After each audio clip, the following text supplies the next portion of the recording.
Hi everyone, it's Kelly here. Welcome to my channel if this is your first time. Welcome back if you've been before. Lovely to have you either way. On this channel we talk books, and today I am recording my quarter year crisis tag video.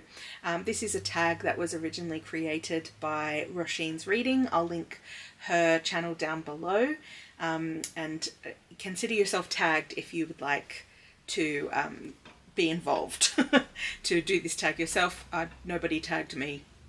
I just like to do a little check-in. Now, I am recording this a little bit late to the game because it is now, we're a fair way into April. It's almost the end of April, actually.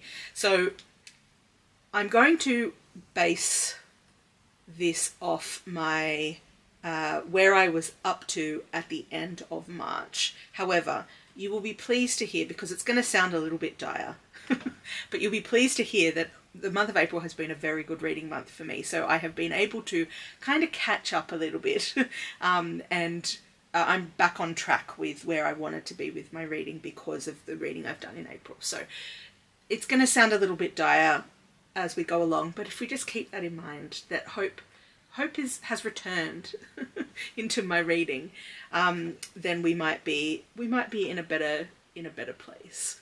So let's talk about it. The first question in the tag is, how many books have you read so far this year? Now, at the end of March, I had only read 10. Now, I say only, it's a weird thing. So when you're on Booktube or any other kind of like social media place where books are talked about, some Booktubers and other bookish folks have these like huge amounts of books that they read. Like, I'm talking more than 100. Some people are like 200 books they'll be reading in the course of a year. That's not my aim. So my aim is to read basically a book a week. So I set my goal the same every year now, and that's 52 books a year, because there's roughly 52 weeks in the year.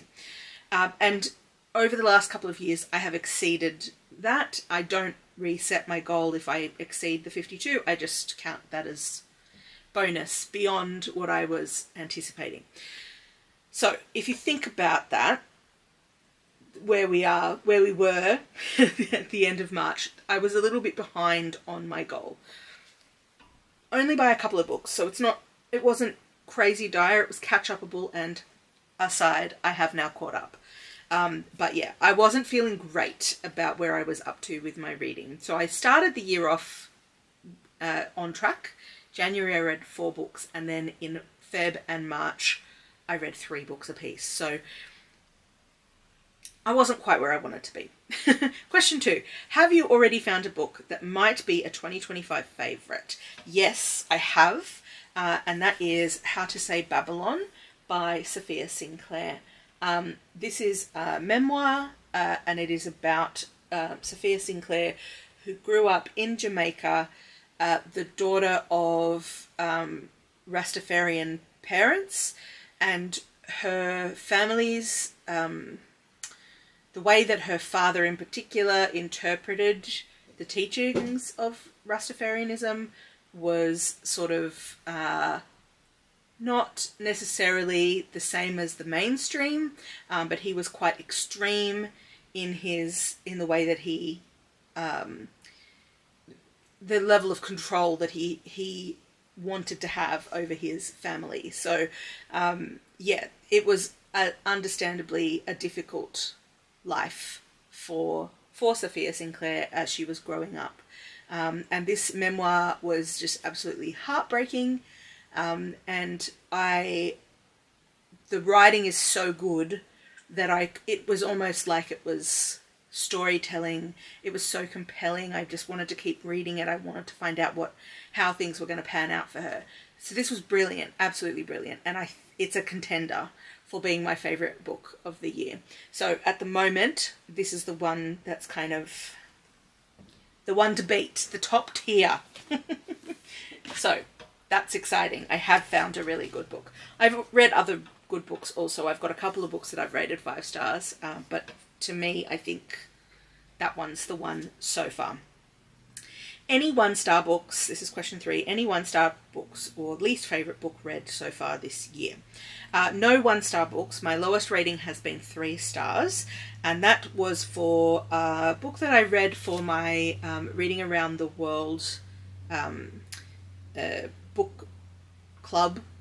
We're attempting to read a book from every country, and the book that we read for Madagascar was Return to the Enchanted Island by Johary Ravaloson. I don't know if I'm saying that name correctly, apologies if it's incorrect. And it was translated by Allison M. Charette. This book was okay, but it wasn't, I didn't love it. So yeah, it was a bit of a ride, a wild ride, but we survived. So yeah, no 1-star book, nothing that I've hated, just books that were just okay, a couple of them. But that was the one that I've rated the lowest. Question number 4, what is your most read genre so far this year? Now, this is kind of surprising, but it's non-fiction. I've read more non-fiction this year than I've read anything else. Now, if we start to take into account April reading, it's going to, literary fiction is at the top now, because I've read quite a lot of literary fiction in April. But at the point of the end of March, it was non-fiction. So I had read a couple of memoirs, mostly memoirs, and then poetry as well. And poetry counts as non-fiction in the classification. So at the end of March, I had half of my reading, including 2 poetry books, was non-fiction. So that's pretty unusual. And at that point, literary fiction was just 2 books, but now it's moved. Okay, number 5, a book that surprised you. Okay, if you watched my wrap-up for January, you'll already know the answer to this, because it is Rockstar Detectives by Adam Hills. So Adam Hills is an Australian comedian who's now based in the UK. He has a panel show that he runs that I quite like. I didn't have big expectations for this, and actually I didn't intend to read this book. I bought it to give to my sister's child, but I've kept it. So I was just sort of flicking through to kind of like get a vibe for it, because I was just curious, and then I just got really wrapped up in the story and I had to finish it. So yeah, this was a massive surprise to me how much I enjoyed it. I didn't give it 5 stars. I think I might have given it 4 or 4.5. But yeah, because I mean, it's a kid's book, so there were elements of this that were a bit unbelievable that happened. But the writing was really good. So yeah, very pleasantly surprised about Rockstar Detectives. Good on you, Adam Hills. Who knew? What a triple threat. Is that? I mean, the triple threat traditionally is like singing, dancing, acting, but his would be comedy, book writing, being a great human, probably. He comes across as though he's a really great human. That's his triple threat. Okay, so let's move on. Question number 6, a book that's come out already in 2025 that you're excited to read.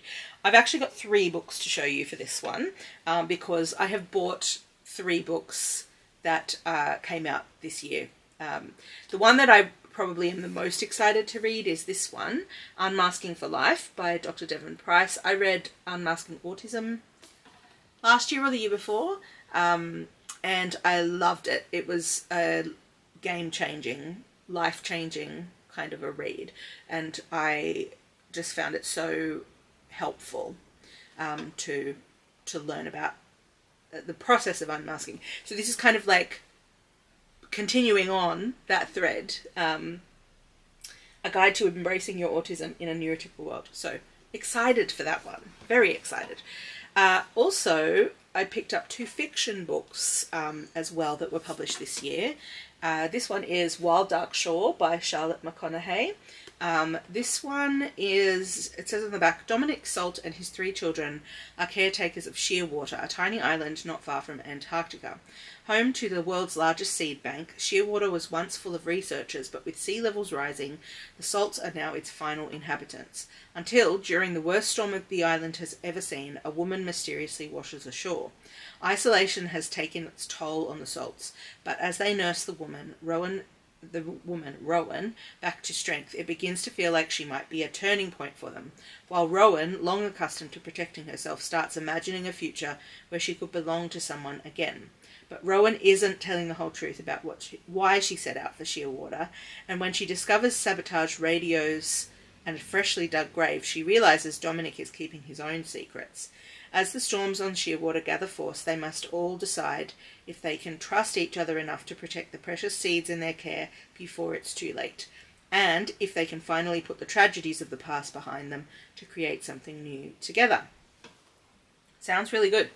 And the other one I picked up is The Sirens by Amelia Hart. And Amelia Hart wrote Wayward, which I am still yet to read, but I'm planning on reading really soon. So it says, sisters separated by centuries, voices that won't be drowned out. Lucy is running from what she's done and what someone did to her. There is only one person who might understand, her sister Jess. But when Lucy arrives at her sister's desolate clifftop house on the south coast of New South Wales, Jess is gone. Lucy is now alone in a strange town steeped in rumour. Stories of men disappearing without a trace, a foundling discovered in a sea-swept cave, and women's voices murmuring on the waves. As Lucy searches for her sister, those voices get ever louder. They tell of 2 sisters 2 centuries ago, bound and transported to the new colony, a world where men always get their way, a world that is at once distant and achingly familiar. Are these voices luring Lucy closer to her sister, or will the secrets of the past pull them both under?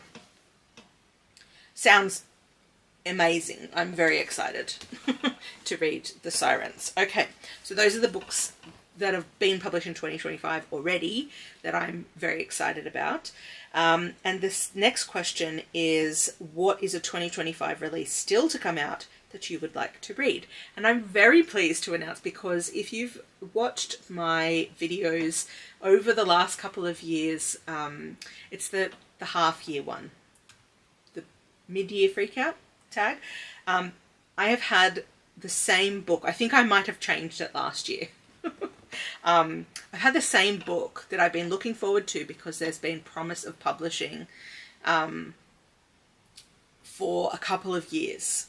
And that is Silverborn, The Mystery of Morrigan Crow by Jessica Townsend. Now, the exciting news is it's actually being published now, and we have a date. I've pre-ordered it, and it's updated in the app to say that it is coming to my house on the 30th of April. So I'm putting it out there, and it's the last time that I'll ever have to be looking forward to this book coming, because I believe it's actually coming this time, which is very, very exciting. So if you don't know this series, it's a middle grade series. The first one is called Nevermore. So the series is the Nevermore series.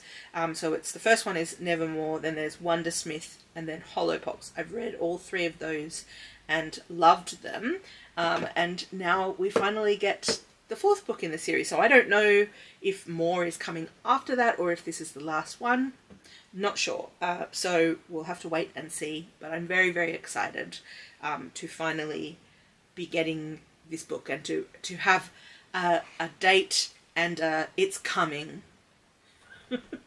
Finally. So yeah, that's super exciting. Question number 8. One goal you've made that you are succeeding at. Now, I am going to actually dip into the next, I'm going to include April here. So I have a goal to read all of the books of the Stella Prize, at least the short list, hopefully the long list as well. And including April, I'm doing really well. So I've read 5 books out of the 12 of the long list, and 4 of those are shortlisted. So I only have 2 more books left to read the shortlist, and I've started one of those 2 and have one that I haven't started yet, but I've got it. So I will be able to read it. We'll just have to, hopefully, my plan is to try and read it before the winner is announced, and that is happening in May. I think it's the 23rd of May. I may be wrong about that, but that's when I think it's happening. So it's absolutely doable to read the shortlist at least before then. So yeah, that is a goal I'm doing well at. At the point at the end of March, I had read 0 of the Stella books, but they had only just been announced in March. So what are you going to do? Okay, we're moving on. Question number 9. One goal you've made that you need to focus on more. I'm going to give you 2. So at the beginning of the year, or at the end of last year, I made a little bingo board kind of thing, which I called Second Chance Books. I got inspired by someone else who did the same thing in a Discord group that I'm part of. And so this was a combination of books. So it was books that I'd made a 24 and 24 bingo board where I had picked out 24 books from my shelves that I really wanted to read, and I attempted to get through as many of those as I could. So it was the remainders of those, so the ones I didn't get to, plus it had this Second Chance Books has the remainder of the Stella Prize books and the Miles Franklin long list books that I didn't get to last year because it just didn't happen for me last year. But I have the books, so those are all on there. And they're books I'm still excited about, so I do definitely want to read them. But as of the end of March, and also right now, I have read 0 of the Second Chance books. Now, I'm going to be kind to myself because we're in prize times. So I am prioritizing reading the Stella Prize books at the moment. The Miles Franklin long list is going to be announced, I think, in May. So when that happens, it's gonna happen. And I'm gonna want to read books that are on that list. So I'm going to be kind to myself and I'm going to allow that to happen. But by the end of the year, I would like to knock at least some of these books off my list, my Second Chance list. Now, I'm not going to be drastic and say I'm going to unhaul them at the end of the year if I haven't read them. But I'm going to definitely at least review and see where we're at with those books. Like, do I still want to read them? So that's where we'll be. The other goal that I set for myself that I'm not doing super well at, although it's not terrible, but it could be better, is ebooks. So every year I set myself the goal to read at least 10 ebooks. And as of the end of March, and now, also now, I have read two of the 10 that I want to read. So that's not terrible. I've made a start, but I need to keep that momentum going. So those are the 2 goals that I want to kind of focus on. And if I can maybe, by the time we get to the mid-year freak out, middle of the year, end of June, I would like to maybe have read at least 1 or 2 of the Second Chance books. That would be ideal. So let's see if we can get to that point. That would be nice. Okay, last one. New to you Booktubers in 2025. Okay, I actually have a few Booktubers that I have started following. Now, I don't think I started following all of these people in 2025, so some of them are from the end of last year, but I've got a few new ones. So I'm going to, I don't know if I'm going to mention all of them. Anyway, let's just do it. So Bookstalgic is probably the account that is I'm looking at like how many followers they already have. So I'll go from lowest number of followers to highest. So starting with Bookstalgic, with 1.17 thousand followers. It's still bigger than my channel, so let's just be clear about that. But she's great. She's based in the US, and she talks about, she just does things like wrap-ups, and she has little vlogs that she does of reading, and things like that. So yeah, great energy, really calm, and I love watching her videos. So definitely check her out if you don't already follow her. Another creator that I've just started following is Grace Audrey Davis. Loving her content at the moment. It's also calm vibes, and I believe, if I'm not mistaken, that she's the one who is based, she's from Canada originally, but she's now based in Dublin, with her, I think she lives with her partner there. So some of her videos are booktube, some of them are like cleaning slash organizing slash decluttering type of content, and other things are just sort of like a little bit vloggy, and I've really appreciated watching her videos. So definitely check her out too if that sounds like it's for you. Maybe I'll leave all of the others because they've got much bigger followings. Two's enough. You can look up the rest yourself. So hopefully that has maybe one of those two will be new to you, but definitely check them out if that sounds like your vibe. I definitely am at the moment really appreciating the like calm vibes of people's videos, and I'm drawn to those. So everybody that's making that, thank you so much. You're kind of getting me through, you've gotten me through this first quarter of the year. So we're going to stop there. As I said at the start of the video, consider yourself tagged if you would like to do this video yourself, or if you just want to chat about it down in the comments. I would love to hear about your answers to these questions. And I guess if you just want to answer one of the questions, tell me a book that surprised you this year, or maybe the book that, question number 2, was it? Yeah, a book that you've found that might be a 2025 favourite. I would love to hear about those down in the comments. So if you would like to just answer there, please do. If you make this video and you would like me to watch it, let me know, because I really enjoy watching these videos. So just comment to let me know that you've made the video, and then I'll click on your profile and go ahead and watch your one as well. Thanks for watching everyone, and I will catch you on the next video. Bye!